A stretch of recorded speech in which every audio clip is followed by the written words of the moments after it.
Government employees with in 20 kilometres range లో ఉండాలి అనేది రూల్ అండి.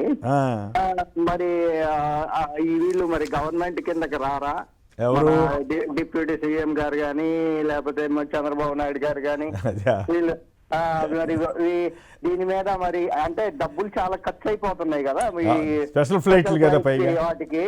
మరి అటువంటిప్పుడు మరి వైసీపీ ప్రతిపక్షం యొక్క లీగల్ సెల్ ఏం చేస్తుంది? బాగానే ఉంది, మీ ప్రశ్న బాగానే ఉంది, కానీ చట్టపరంగా ఏం చేయలేని పరిస్థితి ఏమో. ఇప్పుడు వాళ్ళకున్న స్వేచ్ఛ కదా, అది మా ఇష్టం వచ్చిన చోట తిరుగుతూ ఉంటారు.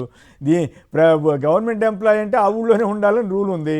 మరి ఒక మంత్రి గారో లేకపోతే ఒక ముఖ్యమంత్రి ఒక ఉప ముఖ్యమంత్రి ఆ రాజధానిలోనే ఉండాలని రూల్ ఏమైనా తీసుకొస్తే ఏమైనా ఉంటారేమో. ఏది ఇతర రాష్ట్రాలకు వెళ్లకుండా ఇక్కడే ఉండాలి, లేదంటే రాష్ట్రం వరకు తిరగాలి అని చెప్పి రూల్ పెడితే బాగానే ఉంటుంది. మంచి ఐడియానే మీరు ఇచ్చింది. మరి మనం చెప్తే వింటారంట. కానీ ఏం శివశంకర్ గారు, మీ లీగల్ సీమ్ అంటే ఏమైనా చేయగలుగుతుందా ఈ పాయింట్లో? ఖచ్చితంగా సార్, మీరు అన్నట్టు ప్రభుత్వ ఉద్యోగి అనేటువంటిది ఆయన చెప్పినట్టు ఆ రేడియస్ లోనే ఉండాలి, వేరే జిల్లాలో కూడా ఉండకూడదు అనేటువంటిది ఒక ఖచ్చితమైనటువంటి రూల్స్ అనేటువంటిది ఉన్నాయి. సర్వీస్ రూల్స్ ప్రకారము ఒక ఆస్పెక్ట్ ఆయన చూసింది అయితే ఏంటంటే ఖచ్చితంగా ప్రభుత్వంలో ఉన్నటువంటి అధినేతలు కూడాను ఆ యొక్క ప్రభుత్వ ఉద్యోగిగానే ఉంటారు. ఎందుకంటే నానా యాగ్ చేశారు 17 ఇయర్స్ కావాలి, మాకు 17A కావాలి అని రూల్ అప్పుడు సుప్రీంకోర్టు వరకు వెళ్ళారు కదా. 17A ఎప్పుడు వర్తిస్తుంది? అది ప్రభుత్వ కార్యకలాపాలు చేసిన ప్రభుత్వ ఉద్యోగి ఆ స్థానంలో ఉన్నటువంటిదే. సో ఆయన చెప్పినటువంటి రూల్ ప్రకారం. కాకపోతే ఏంటంటే మంత్రులకి ప్రివిలైజెస్ ఉంటాయి కాబట్టి ఆ ప్రివిలైజేషన్ తనకు అనుకూలంగా వాడుకుని ఆ ప్రివిలైజేషన్ ఇట్లా ఈ విధంగా మిస్యూజ్ చేస్తా ఉన్నారు. ఆయన చెప్పిన దాంట్లో పాయింట్ ఏంటంటే ఖర్చు పెడుతున్నారు కదా, అది ఏపీ ప్రజల సొమ్మే కదా. ప్రజల సొమ్ము పెట్టి హైదరాబాద్ దాకా ఎట్లా వస్తారు అక్కడ రాజధానిలో ఉండకుండా అన్నది ఆయన ప్రశ్న.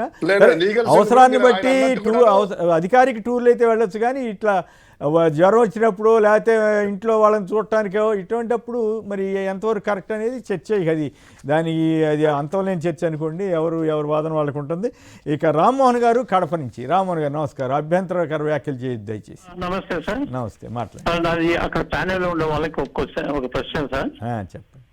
ఇది private hospital, government hospitals privatisation చేయకూడదు అని ఉద్యోగం చేస్తున్నారు సార్. ఇది కేవలము టీవీ డిబేట్లకు లేకపోతే ర్యాలీలకే పరిమితం అవుతుంది, కానీ ప్రజల్లోకి దీన్ని తీసుకెళ్లి ప్రజలకు కూడా ఈ అవసరాన్ని తెలిపి పనులు చేయడం లేదు సార్. ఎంతకాలం మనం అంటే అట్లా కాదు, అట్లా ప్రజలకు తెలియక తెలుసు అయినా కూడా ఏపీలో ఏంటంటే మధ్యతరగతి మనస్తత్వం. ఏదో జరుగుతూ ఉంటేలే యూతులే. ఇప్పుడు మీరు తెలంగాణ ఉద్యమం అప్పుడు ఏం జరిగింది? చంద్రబాబు గారు 1-2 సార్లు లెటర్ ఇస్తే ఆయన ఏమని చెప్పేవాడు, ఎవరిని అడిగితే అది అవ్వదులే అని చెప్పేవాడు. కానీ అయ్యింది. అయినప్పుడు ఏపీ ప్రజలు ఏమైనా పెద్ద అబ్బో ఇంకేముంది సమైక్యం అని అన్నారు. సమైక్యమా ప్రత్యేకమా? నేనైతే 2 రాష్ట్రాలు విడిపోవడం మంచిది అనుకునే వాళ్ళలో నేను ఒకటి వేరే విషయం. కానీ మరి నిజంగా ప్రజల్లో కృత్రిమ ఉద్యమం వచ్చిందా, నిజంగా ఉద్యమం వచ్చిందా ఆ రోజున?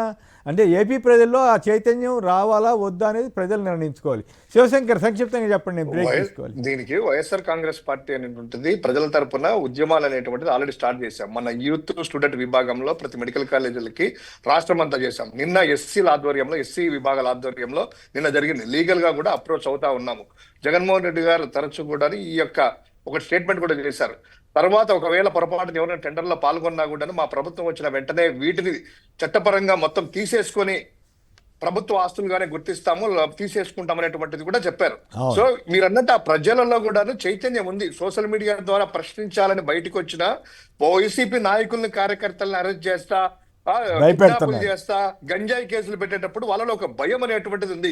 కానీ ఆంధ్రప్రదేశ్ సగటు ప్రతి ఒక్క వ్యక్తి టీడీపీ, తెలుగుదేశం అనే వాళ్ళ పార్టీలు అనేది కాకుండా ప్రతి ఒక్కరు కూడాను ఈ యొక్క మెడికల్ కాలేజీని ప్రైవేటు పరం చేయడానికి పూర్తిగా వ్యతిరేకమే.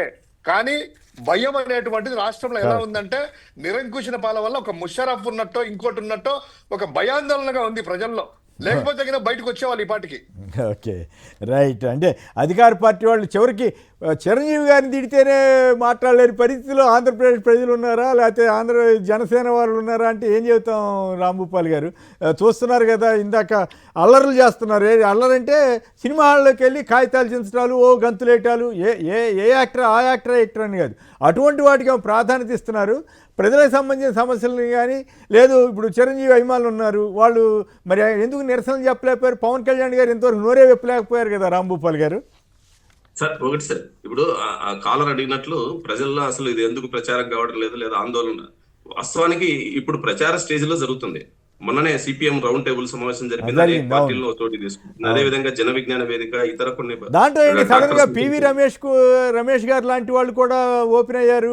ఆయన అంత ముందు కాస్త అటువైపు మాట్లాడినట్లుగా అనిపించేది. ఆయన మాట్లాడినాడు. తర్వాత వడ్డే శోభనాథేశ్వరరావు గారు ఇట్లాంటి వాళ్ళందరూ ఇప్పుడు ప్రచారం జరుగుతుంది. అయితే నెక్స్ట్ స్టేజ్ లో ఎక్కడైతే కాలేజీలు అర్ధాంతరంగా ఆగిపోయి ఉన్నాయో ఈ 10ని పర్యటించడం కూడా జరిగింది. సిపిఎం కావచ్చు, ఇతర కమ్యూనిస్ట్ పార్టీలు, ప్రధానంగా వైసీపీ, వీళ్ళు కూడా నేరుగా పర్యటించి వచ్చినారు. ఈ స్టేజ్ తర్వాత రేపు భవిష్యత్తులో దీన్ని ఏం చేయాలి అనేది ఖచ్చితంగా ఇది ఉద్యమ రూపం అయితే వస్తుంది సార్. గతంలో జనార్దన్ రెడ్డి గారు ఆ రోజు 4 మెడికల్ కాలేజీలు ప్రైవేటీకరించడానికి ప్రయత్నం చేస్తేనే గవర్నమెంటే ఆయన ముఖ్యమంత్రి పదవి కోల్పోయినాడు. ఈ రోజు ఆ పరిస్థితి అప్పుడు ఇదే తెలుగుదేశం పార్టీ ప్రైవేట్ రంగంలో పెట్టడానికి వీల్లేదు మెడికల్ కాలేజీలు, ఇంజనీరింగ్ కాలేజీలు అని చెప్పి హైకోర్టుకి వెళ్ళి దావా చేసింది. దగ్గుబాటి వెంకటేశ్వరరావు పేరు మీద దావా చేసినట్టున్నారు అప్పుడు. రైట్. దగ్గుబాటి వెంకటేశ్వరరావు గారు తెలుగు యువత రాష్ట్ర ప్రధాన అధ్యక్షుడిగా ఉన్నాడు. ఆయన నాయకత్వంలోనే ఆ రోజు జనార్దన్ రెడ్డి అనే నినాదం రాష్ట్ర వ్యాప్తంగా పెద్ద పాపులర్ అయింది. చంద్రబాబు గారు కూడా ఉద్యమంలో భాగస్వామి. చంద్రబాబు గారు కూడా ఆయన ఉద్యమంలో భాగస్వామి అప్పుడు. రైట్. అయితే ఇప్పుడు ఆయన తెలుగుదేశం రాష్ట్ర ప్రధాన కార్యదర్శి చంద్రబాబు నాయుడు గారు ఆ ఉద్యమంలో కూడా ఆయన పాల్గొన్నారు. కానీ నేను అనేది ఇప్పుడు వచ్చిన మార్పులు చాలా ఉన్నాయి సార్. మీరు అన్నట్లు మిడిల్ క్లాస్ ఆలోచన ధోరణి ఆంధ్ర రాష్ట్రంలో పెరిగింది. అందులో ఇది మనకు ప్రైవేట్ అయితే మనకు వచ్చేది ఉంది, హాస్పిటల్ పోతే కదా సమస్య. హాస్పిటల్ పోను అని ఏం పెద్ద పట్టించుకోదు. అందుకని ఇవన్నీ చాలా మార్పులు ఉన్నాయి. రైట్.